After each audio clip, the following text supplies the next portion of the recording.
دوسرا جو ٹاپک ہے رسالات، جو کہ میں نے آپ کو بورڈ پر بھی لکھ کے دکھایا ہے، عقیدہ توحید کے اثرات جمع رسالت۔ تو رسالت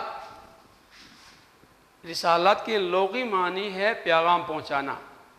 رسالت کی لغوی معنی کیا ہے؟ پیغام پہنچانا۔ تو پیغام پہنچانے والے کو کیا کہتے ہیں؟ رسول کہتے ہیں۔ تو رسول کی تعریف کیا ہے؟ اللہ کے احکامات کو اللہ کے بندوں تک پہنچانے کے کام کون کرتا ہے؟ رسول کرتا ہے۔ رسول کیا ہے؟ اللہ کے احکامات کو اللہ کے بندوں تک پہنچانے کے کام کرتا ہے۔ لہذا رسالت پیغام پہنچانے والے کو رسول کہا جاتا ہے۔ اور اسی طرح نبی ہے۔ نبی کی لفظی معنی کیا ہے؟ خبر دینے والا، پیغام دینے والا۔ فَإِن جَاءَكُمْ فَاسِقٌ بِنَبَإٍ فَتَبَيَّنُوا، اگر کوئی فاسق پیغام لے کر آئے تو اس کی تحقیق کر لو۔ تو نبا کے معنی خبر دینا۔ تو نبی کی لفظی معنی کیا ہے؟ خبر دینا یا پیغام دینا۔ اب رسول اور نبی میں کیا فرق ہے؟ یہاں میں نے لکھا ہے 3 فرق آپ کو بتا دیا، آپ کی کتاب میں واضح نہیں ہے، تو یہ ذرا نوٹ کر لیں اور آپ کی کتاب پہ ہی آپ لکھ لیں، بہتر ہوگا۔ نمبر 1، ہر رسول نبی ہو سکتا ہے مگر ہر نبی رسول نہیں ہو سکتا۔ تو اس سے کیا مراد ہے؟ رسول خاص ہے اور نبی عام ہے۔ پہلا فرق کیا ہے؟ ہر رسول نبی ہو سکتا ہے مگر ہر نبی رسول نہیں ہو سکتا۔ دوسرا فرق، رسول کو نئی شریعت دے کر بھیجا ہو۔ رسول کو نئی شریعت دے کر اللہ نے بھیجا ہو، مگر نبی پہلی شریعت کو، جو اس سے پہلے جو نبی ہے اسی کی پیغامات کو آگے پہنچا دیتے ہیں، اس کو کوئی نئی شریعت دے کر اللہ نے نہیں بھیجا ہے۔ نمبر 3، رسول پر صحیفے یا کتاب نازل کیا ہو۔ رسول پر صحیفے یا کتاب نازل کیا ہو، نبی پر کوئی کتاب نازل نہیں کیا ہو۔ تو دوبارہ سنیں، رسول اور نبی میں کیا فرق ہے؟ ہر رسول نبی ہو سکتا ہے مگر ہر نبی رسول نہیں ہو سکتا۔ اس حوالے سے رسول خاص ہے اور نبی لفظ عام ہے۔ دوسرا فرق، رسول کو اللہ نے نئی شریعت دے کر بھیجا ہے۔ رسول کو اللہ نے نئی شریعت دے کر بھیجا ہے مگر نبی کو کوئی نئی شریعت دے کر نہیں بھیجا، وہ پہلی شریعت جو ہے اسی کو عام کر لیتا۔ جیسے یوشع بن نون، جو حضرت موسیٰ علیہ السلام کا بعض لوگ کہتے ہیں غلام تھا، بعض لوگ کہتے ہیں یہ کوئی الگ شخص تھا جس کو اللہ نے نبی بنا دیا، واللہ عالم بالصواب، اللہ ہی بہتر جانتا ہے۔ تو جب موسیٰ علیہ السلام کے رحلت ہو جاتے ہیں تو یوشع بن نون نے موسیٰ علیہ السلام کی تعلیمات کو آگے پھیلایا، اپنی طرف سے کوئی نئی بات، نئی پیغامات، نئی تعلیمات لوگوں کو نہیں بتا دیا۔ تو کیا ہے؟ نبی پہلی شریعت کو لوگوں کو آگے بتا دیتے ہیں، اپنی طرف سے کوئی نئی تعلیمات نہیں دیتے ہیں۔ اسی طرح تیسرا فرق، رسول پر صحیفے یا کتاب نازل کی ہے۔ جیسے ہمارے نبی صلی اللہ علیہ وسلم پر کون سی کتاب نازل کی ہے؟ قرآن مجید۔ اور موسیٰ علیہ السلام پہ کون سی کتاب نازل کی ہے؟ تورات۔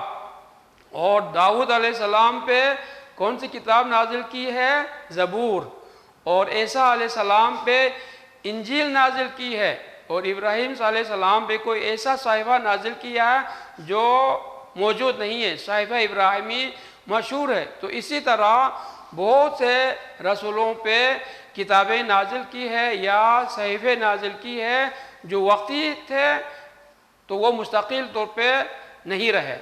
تو جو بھی نبی یا رسول جس پہ کتابیں نازل کی ہے وہ رسول بھی ہے اور نبی بھی ہے، مگر نبی پہ کوئی کتاب اللہ نے نازل نہیں کی ہے۔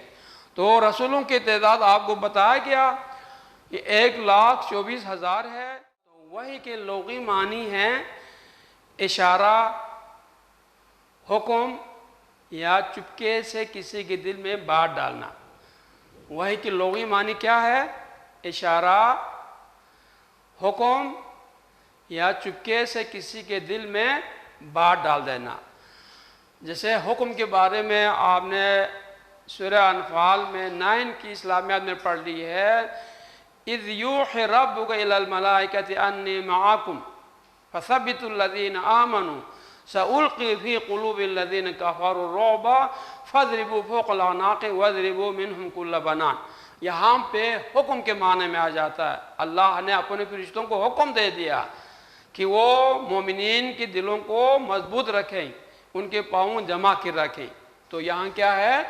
وحی کے معنی حکم ہے، اور وحی کے معنی اشارہ۔ جس طرح سورہ نحل میں شہد کی مکھی کے بارے میں ذکر ہے، ان کو اللہ تعالیٰ اشارے سے اپنے جہاں وہ رہتے ہیں وہاں تک پہنچ جاتے ہیں، تو وہاں پر وحی کا لفظ استعمال کیا گیا ہے۔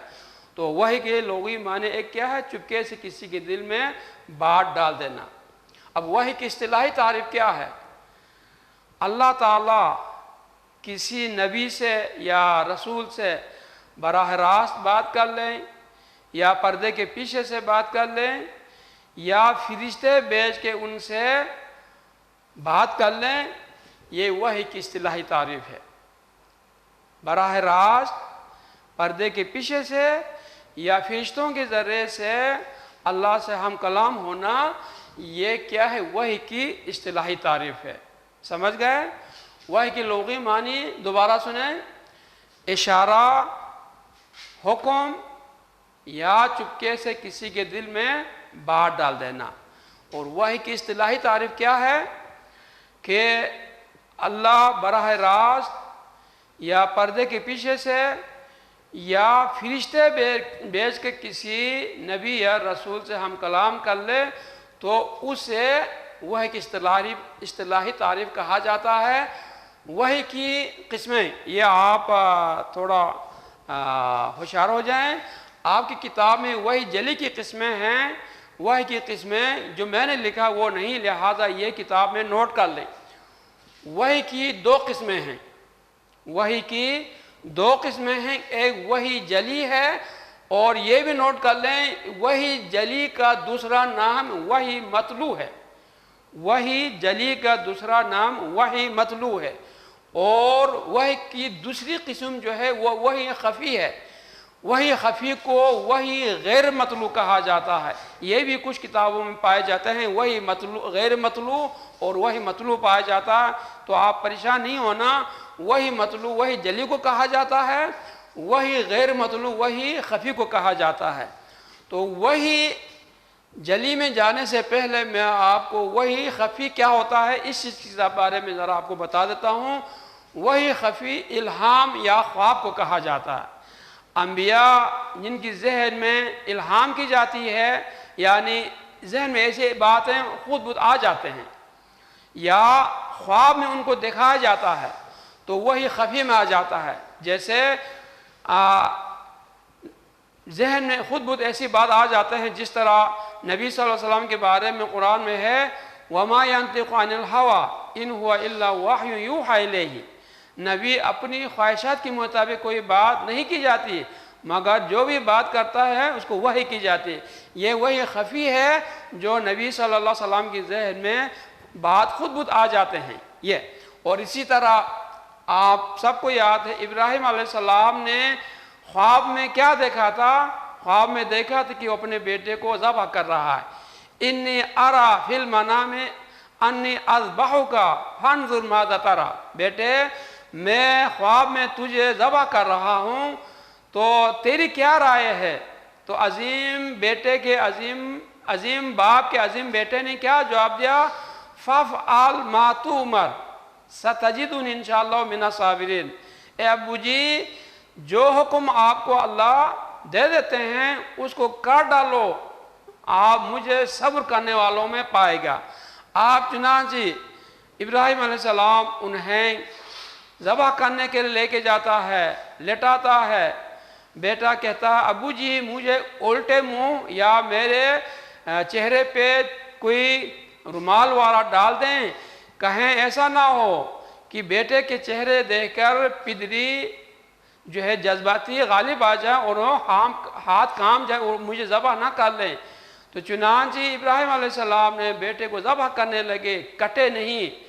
تو ہے چھری کو غصے سے پھینک دیا, پتھر پہ لگ گئے. چھری اللہ کے اجازت سے بول پڑتی ہے کہ کہتا ہے جلیل نے کہا ہے نہ کٹیں, خلیل نے کہا ہے کٹیں, تو میں جلیل کی بات مانوں گی, خلیل کی بات نہیں. تو وہاں کیا ہے, ابراہیم علیہ السلام نے خواب دیکھا اور خواب کو انہوں نے عملی شکل دے دی, کیونکہ انبیاء جو خواب دیکھتا ہے وہ 100% یقین ہوتا ہے, کیونکہ ان میں شیطان کبھی داخل نہیں ہوتا. اب انبیاء کے علاوہ جو صلحاء ہے, جو نیک لوگ ہیں, پارسا لوگ ہیں, ہو سکتا ان کا خواب سچا بھی ہو یا کبھی جھوٹا بھی ہو سکتا ہے.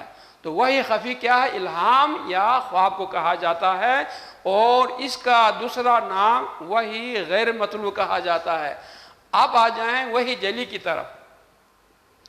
وہی جلی, اس کو وہی مطلوع کہا جائے. مطلوع کی معنی ہے پڑھ سکتا ہے جس طرح اب قرآن وہی مطلوع ہے, جو عبارت کی شکل میں کاتبین وحی سے لکھوائے اور ہم اس کو تبرکاً روزانہ پڑھ لیتے ہیں, تو یہ وہی جلی میں آ جاتا ہے. وہی جلی کی آگے 3 قسمیں ہیں. وہ قسم کی پہلا قسم کیا ہے, اللہ براہ راست اپنے نبی سے گفتگو کر لے. جیسے مثال موسیٰ علیہ السلام کوہ طور پہ گئے, وہاں انہیں تورات دینے کے لیے 40 راتوں کے لیے بلایا گیا. وہاں موسیٰ علیہ السلام اللہ سے خواہش کر لیتا ہے کہ اللہ اپنی دیدار تو جھلک تو مجھے دکھا دے. وہاں اللہ نے کیا کہا, اے موسیٰ تو میری دیدار دیکھ نہیں سکتا, میں اپنی ایک جھلک پہاڑ کی چوٹی پہ چھوڑ دیتا ہوں, اگر چوٹی برقرار رہی اپنی جگہ پہ تو تم میری جھلک کو دیکھ سکتے ہو. جب پہاڑ کی چوٹی کی طرف دیکھتے ہیں تو وہ چوٹی ریزہ ریزہ ہو گئے تھے. موسیٰ علیہ السلام بے ہوش ہو گئے. پھر ہوش میں آنے کی بعد توبہ کیا, کہا اللہ میں کبھی بھی آپ سے اس دنیا میں آپ کی رویت کا میں مطالبہ کبھی نہیں کروں گا. تو یہ اللہ نے موسیٰ علیہ السلام سے براہ راست بات کی. اور اسی طرح جب مدین سے واپس اپنے ملک جا رہے تھے تو کوہ طور کی قریب پہنچے تو کہا اخلعنا علیک انک بالوادی المقدس طویٰ, موسیٰ تو اپنی دونوں جوتے کو اتار دیں کہ تو مقدس پہاڑ کے قریب پہنچے ہیں. وہاں پہنچتے ہیں تو آپ سے گفتگو کر لیتے ہیں, کہتے ہیں میں نے تجھے نبی بنا لیا. تو انہوں نے کوئی عذر پیش کی, ان عذر کو بھی اللہ نے قبول کر لیا اور ان کی لگنت کی بیماری کو ہٹا دیا. ان کی بھائی ہارون کو ان کا نائب بنا دیا اور ان کو معجزے دے دی, ید بیضا اور عصا دے دی, اور اسے جو کام لینا چاہے لے لیتے تھے عصا سے. تو اس طرح جو ہے اللہ نے اپنے نبی سے براہ راست بات کر دی. پھر پردے کے پیچھے سے ہمارے نبی صلی اللہ علیہ وسلم کو معراج پہ لے کے گئے تو 7واں آسمان کے اوپر کیا پایا جاتا ہے, سدرۃ المنتہا. سدرۃ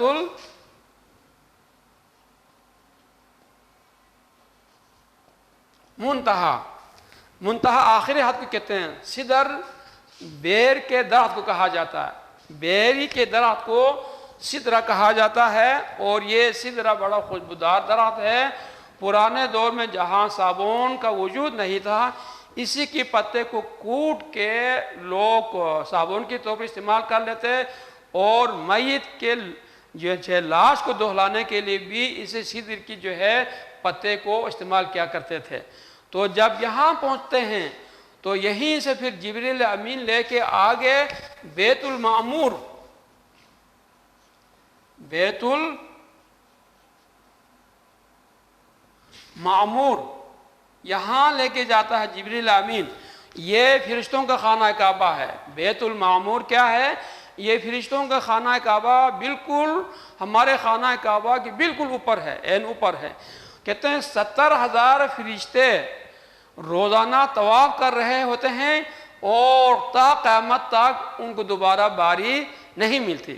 یہاں پہنچنے کے بعد جبریل امین کہتا ہے ہمارے نبی محمد صلی اللہ علیہ وسلم کو, اے محمد صلی اللہ علیہ وآلہ وسلم آپ یہیں سے اکیلا جائیں، رب کے پاس مجھے اس سے آگے جانے کی اجازت نہیں ہے۔ جب آپ وہیں سے جانے لگے تو نور کے پردوں میں لپیٹ کے لے کے گئے، اور 50,000 پردے کے پیچھے سے اللہ نے اپنے نبی سے ہم کلام کی تحفے کے طور پہ آپ کو نماز 5 وقت کی نماز پہلے 50 پھر کم کرا کے 5 نمازیں رکھ دی، اور یہ 5 نمازوں کا ثواب 50 نمازوں کے برابر کر دیا۔ پھر سورہ بقرہ کی آخری 2 آیتیں بھی کہتے ہیں اللہ نے اپنے خزانے سے نکال کے دے دی ہے۔ وہ آیات آپ کو یاد ہے؟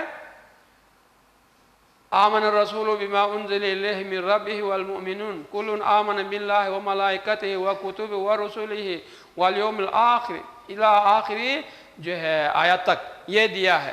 تو کہتے ہیں اس آیت کے بارے میں جو رات کو پڑھ کے سو جاتا ہے تو ہر بلا سے محفوظ رہتا ہے، اور اس شخص پہ جہنم کی آگ حرام ہے۔ تو کتنی فضلت والی آیات ہے، اللہ نے یہ اپنے نبی صلی اللہ علیہ وسلم کو تحفے کے طور پہ دے دیا۔ تو پردے کے پیچھے سے اللہ نے اپنے نبی سے ہم کلام کر دیا، اگرچہ تھوڑی سی اختلافات اس میں ہے، مگر جو راجح بات ہے وہ یہی ہے، پردے کے پیچھے سے اللہ نے بات کر دی ہے، کیونکہ ہماری دنیاوی آنکھ ہے وہ اللہ کے دیدار کو برداشت نہیں کر سکتی، جس طرح موسیٰ علیہ السلام نہ کر سکا۔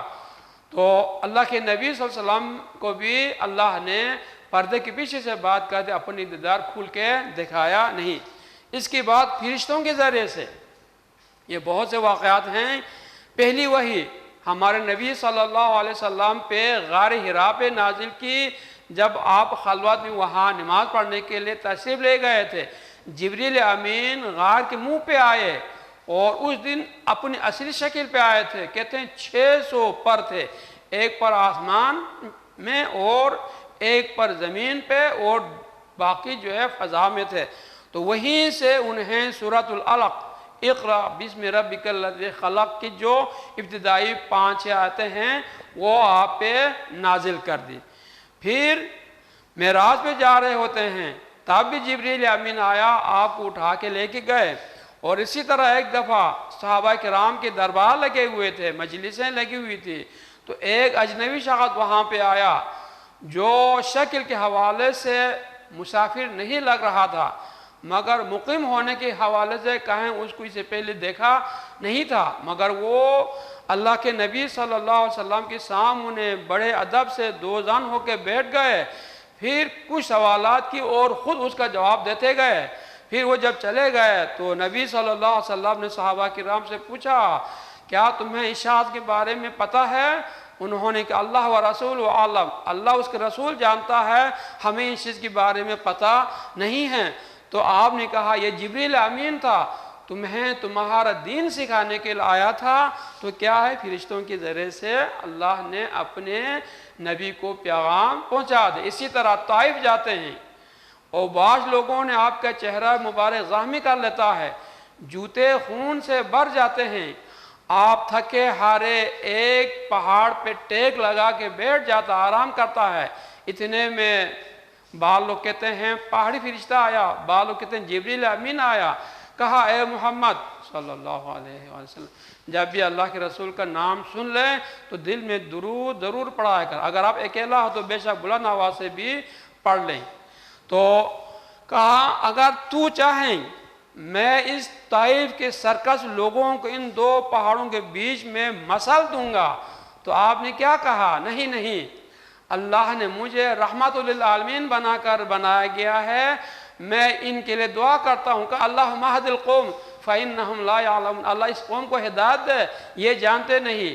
اب آپ دیکھیں اسی قوم سے ایک عظیم جرنل پیدا ہوتا ہے جو فاتح سندھ کے نام سے مشہور ہے، وہ اسی علاقے کا ہے۔ تو کیا ہے، اللہ فرشتوں کے ذریعے سے بھی اپنے پیغامات اپنے نبی تک پہنچا دیتا ہے۔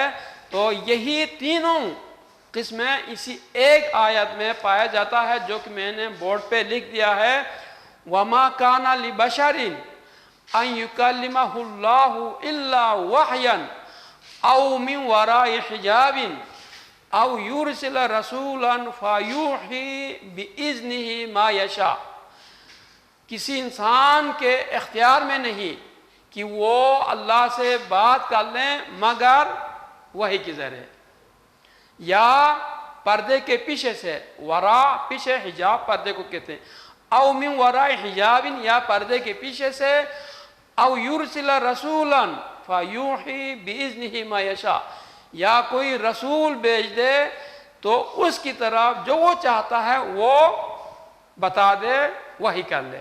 تو کیا ہے یہ فرشتوں کے ذریعے سے، تو کیا ہے براہ راست پردے کے پیچھے سے یا فرشتوں کے ذریعے سے اللہ اپنے نبی سے بات کر لیتا ہے۔ تو یہی تینوں قسمیں جو ہے وہ وحی جلی میں پائے جاتے ہیں۔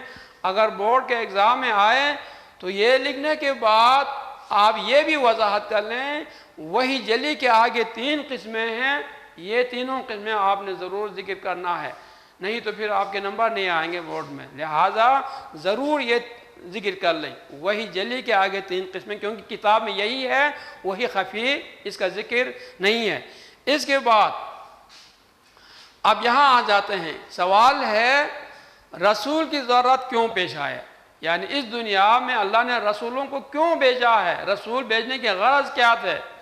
تو جواب یہ ہے رسول اس لیے بھیجے ہیں کہ جب بھی نبی کا سلسلہ ختم ہو جائے یا ان میں کوئی غیب آ جائے تو لوگ گمراہی کے راستے اختیار کر لیتے ہیں۔ ہمارے نبی صلی اللہ علیہ وسلم کی مثال لے لیں، جو مکہ میں آپ نے توحید کی تعلیم دی، تو اس سے پہلے ابراہیم علیہ السلام اور ان کے بیٹے اسماعیل علیہ السلام تھے، انہوں نے توحید کی تعلیم دی، لوگوں کو دین حنفیت بھی قائم رکھا۔